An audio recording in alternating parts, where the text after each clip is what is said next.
Stepford Wives is a tale about powerful men that wanted perfect wives and the women that fought against becoming assimilated to the men's ideas of perfection. Hi and welcome to Chroma Film TV. In today's video, I'll be discussing 1975's Stepford Wives, taking a look at the deeper message and seeing how the idea of beauty in Western cultures opens the door to a whole new kind of body in the future. And without further ado, let's get into it.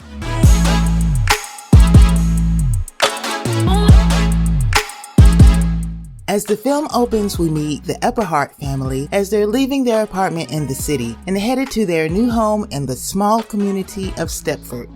Joanna is the wife of Walter, a mother of two, and an amateur photographer. The position of an amateur photographer is artsy and all, but it doesn't give Joanna a strong sense of power. Unlike the latter version of the film, the idea seems to be less about the actual fight for power and more about a man who's already in control of everything, now wanting to control every aspect of his wife as well. Her friend Bobby is also a part of the Stepford community and a columnist brought to the community by her husband as the result of a land deal he obtained, at least as far as she knows. She's the kind of person that asks questions, seeks the truth, and speaks her mind. As Joanna and Bobby become better acquainted with each other and their town, they start noticing that the women are a little strange, not only eager to do housework and serve their husbands, but happily excited about it and have dedicated their lives to it. To keep from ending up like these strange women, Joanna and Bobby start a makeshift investigation in an attempt to find out why the women are acting this way, but before they can get the answer, Bobby is infected and Joanna goes into a tizzy of fear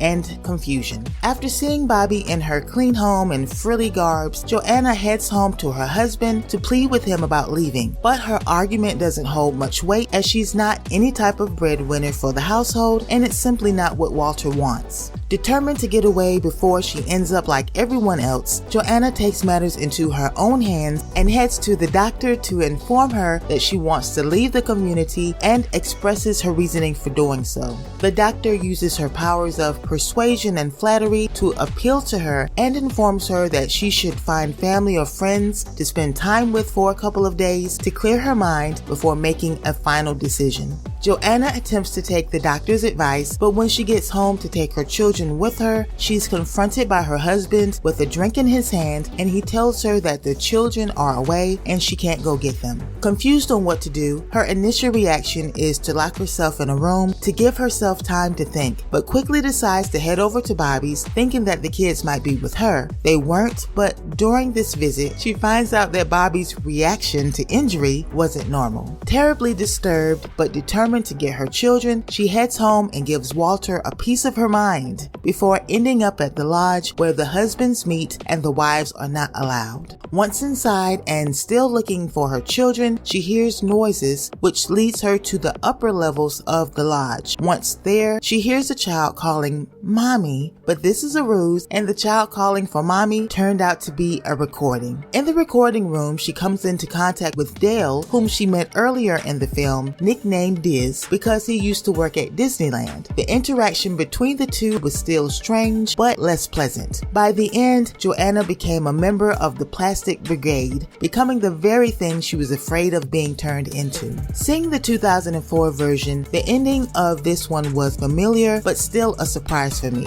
Where the 1975 version ended, the 2004 version continued, took a left, and by the end, not only were the women going through this transformation, plans were being made for the men to be changed as well, they just didn't know it yet. Which all leads to the main message of this video.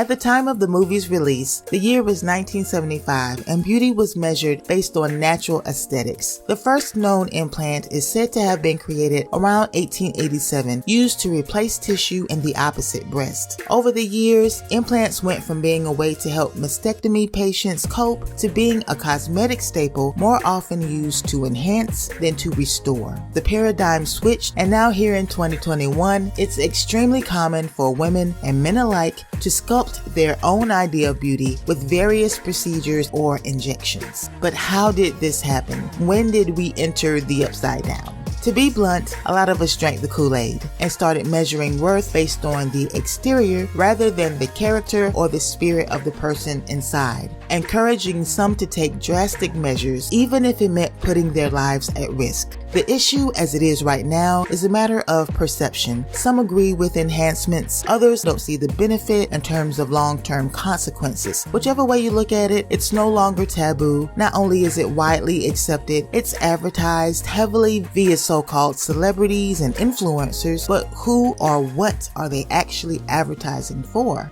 My life has been a journey from an artist to a designer, and I could take every word from each one of the talks so far and weave them into my own story, because each one of the speakers had an element of truth that I share with them. The issue of normalcy, what we think is normal for human beings and how we judge people in the Western world most likely, based on what we conceive as normal. And lastly, on the issue of the artist versus the designer. Having been an artist most of my life as a filmmaker, videographer, fine artist, performance artist, turned designer, it didn't come easy because design is a very different discipline than art. Design is all about problem solving. Art is about expression, adventure, subjectivity, me. Design is about you. My goal in life is to try to do my best to help change the way we think about life and death and human enhancement. The scope of this is transhumanism.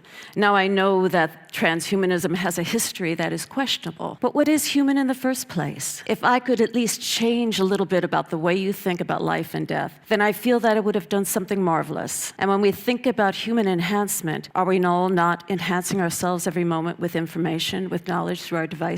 I had an idea about a possible future human body as a designer, not an artist.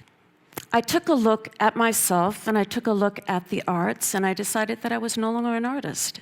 That all the films in Hollywood that I'd worked on at 20th Century Fox or Zoetrope, with many of my friends who are world-famous directors, they weren't interested in the human story as far as life and death. They were interested in maybe their story of their human death or their human life, but not the species of humanity. And not from the perspective of technology, what we have, where we're going, and what could be possible. The concept of the film still taps on issues of our society today, seen especially with the explosion of the female versus male discussions. But unfortunately, like everything else that ends up being an issue felt by the majority, it's not the end game. While we're fighting against one another based on our differences, there are things going on in the background that most of us are not paying attention to, and by the time we find out, it may be too late. Hopefully, instead of using our energies to feed dissension, we can use these discussions to encourage, build, and prepare for the new world that's being created for us right in front of our eyes. If you want to watch this film, it's currently available right here on YouTube. On that note, have an awesome day. Be good to yourself and good to others. Peace.